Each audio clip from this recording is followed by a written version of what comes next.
Hi, I'm Stacy Keach. Join me right now for Mysterious Places as we travel to Chartres, France. Across Europe, grand Gothic cathedrals stand as enduring and sacred legacies of the Middle Ages. Their great stone sculptures and towering stained glass windows speak to us of life, death, and the deepest faith. Many believe this cathedral is the world's finest monument to Gothic architecture. Imagine that in our minds we're getting a preview of paradise. But behind these great doors, much of the cathedral's origin and power lies shrouded in ancient mystery. This is Chartres Cathedral.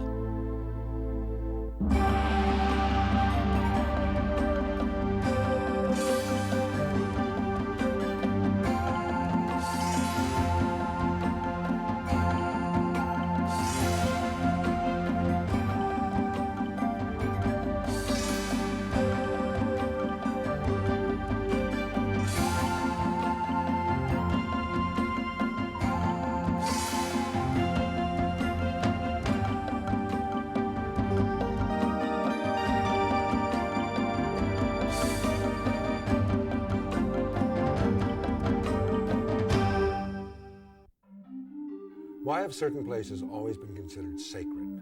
Mecca, Jerusalem, and perhaps lesser known, Chartres, France. The area around Chartres has been occupied by various churches for almost 1,500 years. Before that, holy structures were erected there by Celtic priests who considered this site sacred. Why? Join us now as we search for answers in a mysterious French town on the River Eure.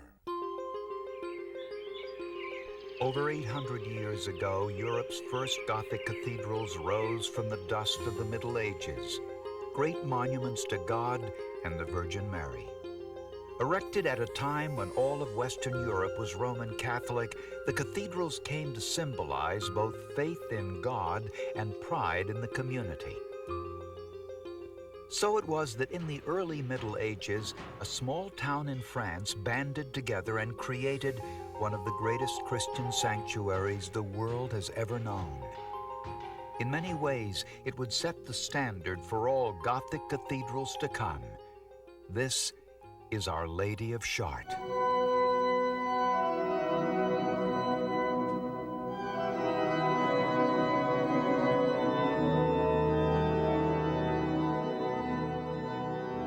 Chartres Cathedral stands on a hill above the River Eure in the town of Chartres, some 56 miles southwest of Paris.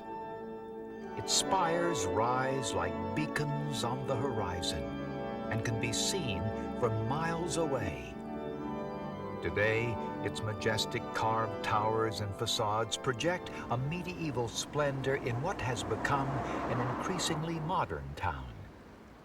And you can come here today, just as people have for hundreds of years, to worship and to marvel, to celebrate the glorious work of long-dead masters, and to trace the story of this remarkable cathedral. But it was 1,100 years ago that the city received its most famous holy relic. This is the Sancta Camicia, a cloth said to have been worn by Mary when she gave birth to the Christ child. Kept behind the iron bars of a sanctuary inside the cathedral, the cloth represents the very soul of Chartres Cathedral. Given to the church in 876 by Charlemagne's grandson, Charles the Bald, the relic transformed Chartres into the most popular shrine of medieval Europe. It was the Lourdes of its day. Pilgrims swarmed here to venerate Our Lady. The sick were nursed in its subterranean crypts.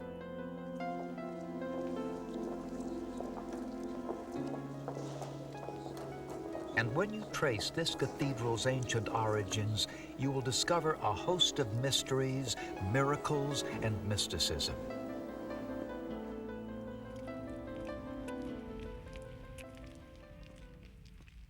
Malcolm Miller is a noted author, lecturer, and guide who has spent the last 38 years exploring the mystery and majesty of Chartres.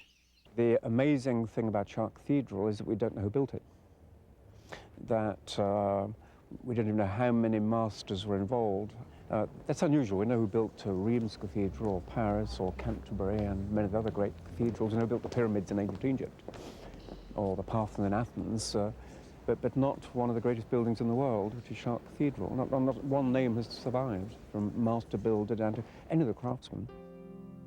You won't find one signature on the cathedral's 176 stained glass windows, or on any of the 4,000 exterior sculptures. The building is anonymous, but the legacy of these anonymous builders survives. Today you can see how they broke new ground, particularly by combining interior ribbed vaulting with exterior flying buttresses. The reinforced walls allowed for more and taller windows and more light than ever before. Miller sets the stage for a modern pilgrimage by imagining the first impressions of medieval pilgrims. So this is the great north porch of Chartres Cathedral. We have 9 doors in all, crammed with thousands and thousands of sculptures. I've never counted them. This door is so grandiose that in fact people often think it must be our main door, but it's only a side door, grandiose as it is. And just imagine the sculpture, early 13th century, was originally richly painted. Imagine that. The eyes were painted, the clothes, the leaves, the flowers. Didn't look drab like this at all. And imagine pilgrims arriving here, actually climbing up these steps in the 13th century. Imagine seeing the sculpture very colourful and the canopies over their heads glittering and symbolizing the heavenly city itself. Imagine the doors would be open and throngs of us passing inside as they were to get a preview of the heavenly Jerusalem. And then imagine the windows all new and glittering. The windows account for much of Chartres' renown. It is the world's largest collection of stained glass. They offer a unique record of life and faith in the Middle Ages. Most of the glass is early 13th century. In fact, we have 176 windows in all. But behind me is perhaps our most famous window, in French, Notre-Dame de la Belle Verrière. In English, more frequently referred to as the Blue Virgin of Chartres, renowned for that light blue. And she is a seated Mary, a child upon her knee, typical of this period, middle of the 12th century, survived the fire of 1194 and was incorporated then into a new early 13th century window. You can see samples of Chartres blue throughout the church. How this rich, clear tone was created has long been a trade secret. You can trace this tradition to the Loire family. They have been making stained glass for 3 generations in a workshop just outside of town. Here, over the years, master craftsmen have helped restore Chartres stained glass. Hervé Loire is a 3rd-generation glassmaker and foreman of the workshop. Loire says windows are now made much as they were centuries ago. Tools have evolved and the glass is better quality, but design is still everything. The first step is, and maybe the most important step, is creating the original design, which will serve as a base, as a model for creating the final stained glass. Loire says that during restoration, the colors in other glasses re-emerged, while the Chartres blue remained as clear and true as ever. But does the stained glass at Chartres hold other mysteries as well? Stay with us as we continue our investigation of Chartres, France. Here's a Mysterious Places travel tip. Chartres is just 60 miles southwest of Paris, and the train from Gare Montparnasse to the cathedral takes under 1 hour. The cathedral is open daily from 7 a.m. to 7:30 p.m. Tours of the cathedral with English scholar Malcolm Miller are available at noon and 2:45 p.m. We're back in France with the mysteries of Chartres Cathedral.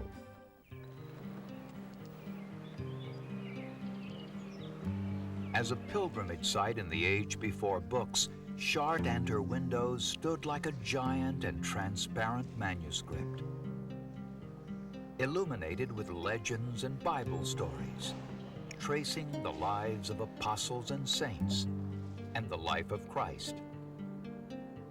The stained glass at Chartres covers more than 25,000 square feet. It depicts 5,000 figures, including many of the 175 representations of the Virgin Mary which adorn the cathedral. Today you can marvel at the same stories and windows that have shined for nearly 1,000 years. But to decipher these stained glass stories, you must know how to look at the windows to see beyond the obvious. Having a guide along like Malcolm Miller can help enhance the experience. According to Miller, these windows were designed with more than one purpose in mind. First of all, to beautify naturally, but they're not just decorative, they're essentially didactic. That means the purpose was to teach, and to teach at all levels. The first level, he says, would be parents bringing their children to read them the lives of saints, to illustrate Christian morals. At another level, the biblical windows could be used by the clergy to instruct people in church doctrine. At an even higher level, the symbolic, the allegorical, to be understood by the educated. But could the windows have a non-Christian mystical role? Were they designed to align with the sun? Jean-Michel Gagnière has owned and operated an antiquarian bookstore in the shadow of the cathedral for 7 years.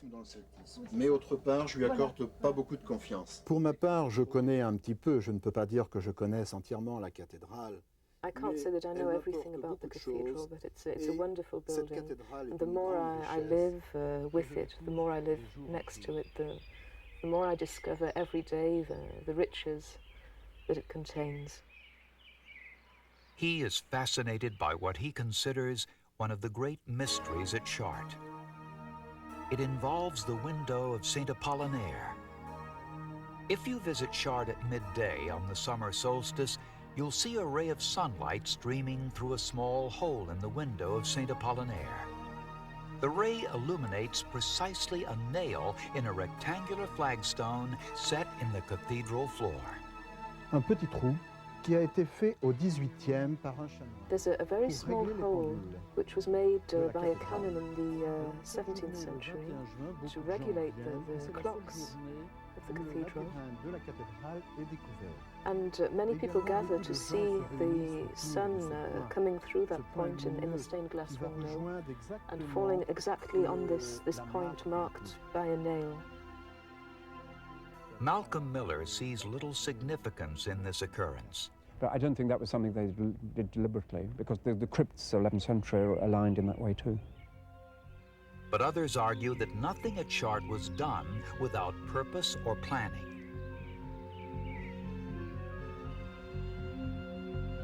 One of the most intriguing theories involves the mysterious labyrinth, which is designed in the floor.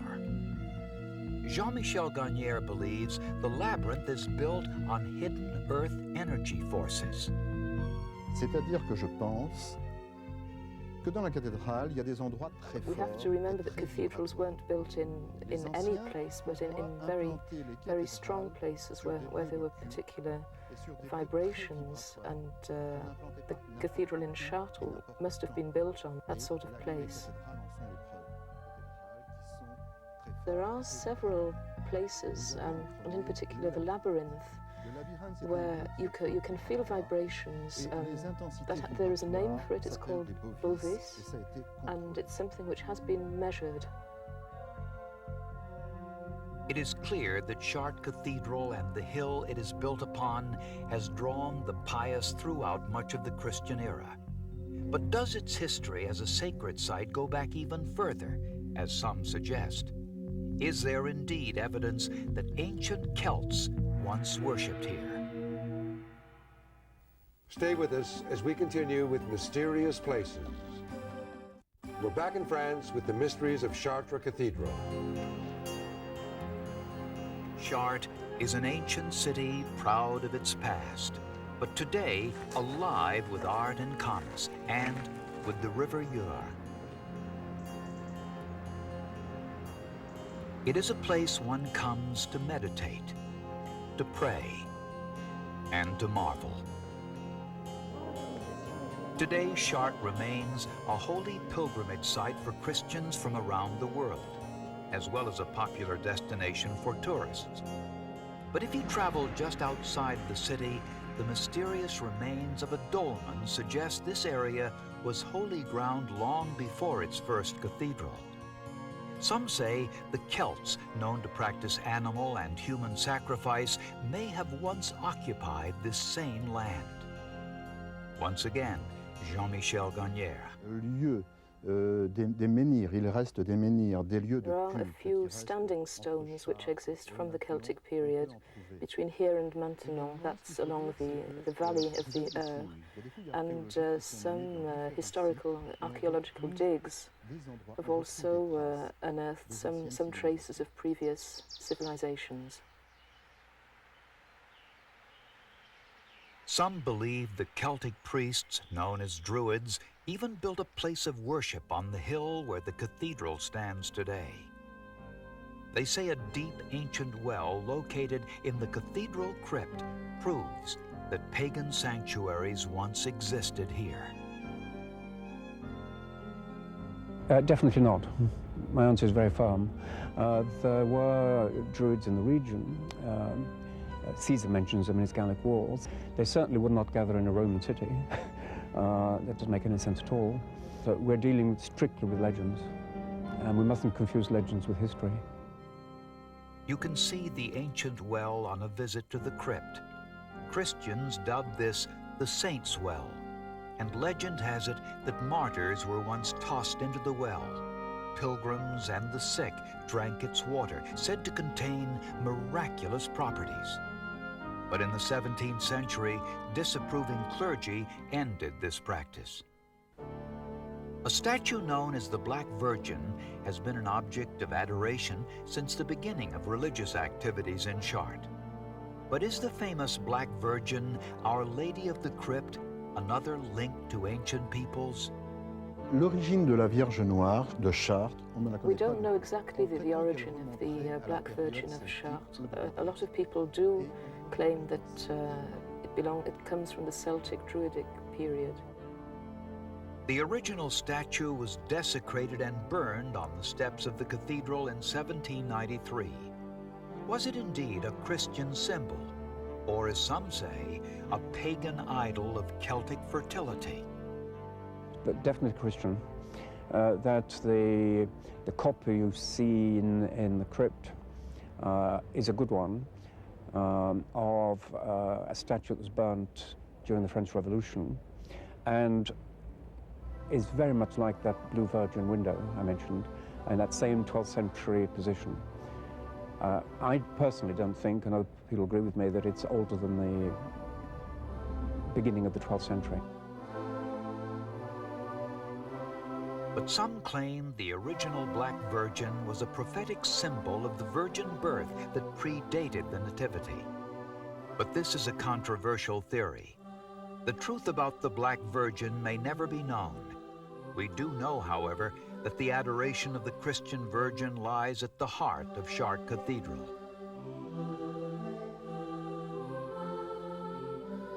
And all other speculation about earth energies, mysterious windows, and pagan ceremonies is for now just that, speculation. Yet, it adds to the intrigue. Chartres est un lieu magique. Chartres is a magical place. It's a place which you must come and discover for yourself. Well, I couldn't live without Chartres. It's my whole life. I mean, everything I do is Chartres, practically. I dream about Chartres. A nightmare sometimes. That they move the windows in the wrong order. Despite its many unsolved mysteries, for Jean-Michel Garnier and Malcolm Miller, and for the thousands who still make the pilgrimage to Chartres, the cathedral remains what it has always been, a spiritual city within a material city, a beacon, a sanctuary, a preview of paradise. The Gothic architecture of Chartres is found in many other cathedrals throughout France, most notably Notre Dame in Paris. All may have a rich and sacred past, but it is Chartres Cathedral and its unique connection to pre-Christian sites that has for centuries proved most mysterious. Until next time, I'm Stacy Keach for Mysterious Places. Mysterious Places travel provided by Transworld Airlines.